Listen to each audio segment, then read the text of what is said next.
Le duc de Cambridge était plein de joie alors qu'il étanchait sa soif avec une gorgée d'Yeren Bru et déclarait: vous pouvez y goûter les poutres lors d'une visite d'usine avec la reine.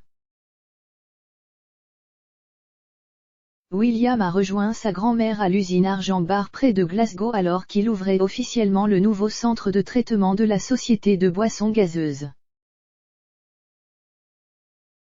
Yeren Bru, la pop pétillante de 120 ans, est populaire parmi les Écossais et plus loin est connue pour ses slogans accrocheurs et ses prétendus pouvoirs de remède contre la gueule de bois.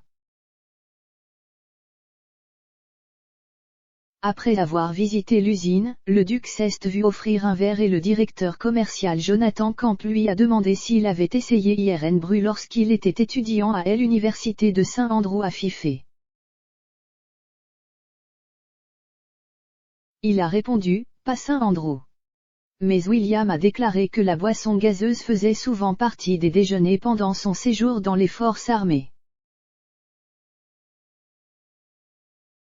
Après avoir levé son verre et l'avoir siroté, il a dit que c'était délicieux. William a été intrigué lorsqu'on lui a donné un pot contenant l'essence claire du favori culte dont la recette n'est connue que de 3 personnes.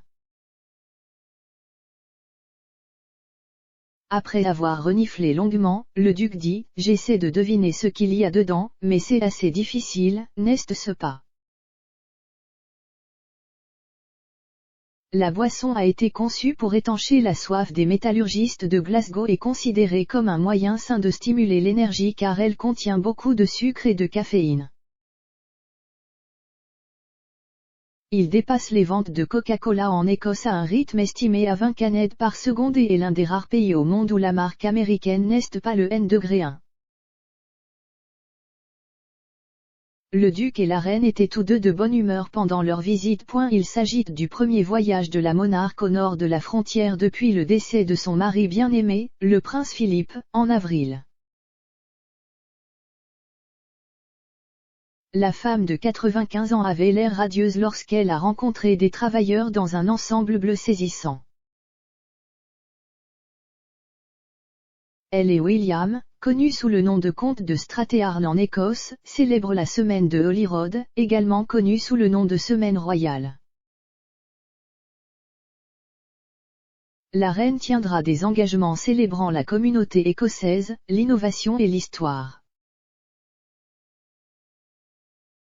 L'événement a été annulé l'année dernière en raison de la pandémie et remplace la Garden Party à Holyrood où la reine séjournera à Édimbourg, sa résidence officielle en Écosse. Sa fille la princesse Anne l'accompagnera demain et jeudi. Buckingham Palace a déclaré: Sa Majesté est liée à l'Écosse par l'ascendance et une affection profondément ancrée. William, quant à lui, en tant que futur roi, se voit confier plus de responsabilités et s'est rendu en Écosse avec sa femme Kate en mai, une visite considérée par beaucoup comme une nouvelle étape pour renforcer le soutien à l'Union à la lumière de plus d'appels du SNP à l'indépendance.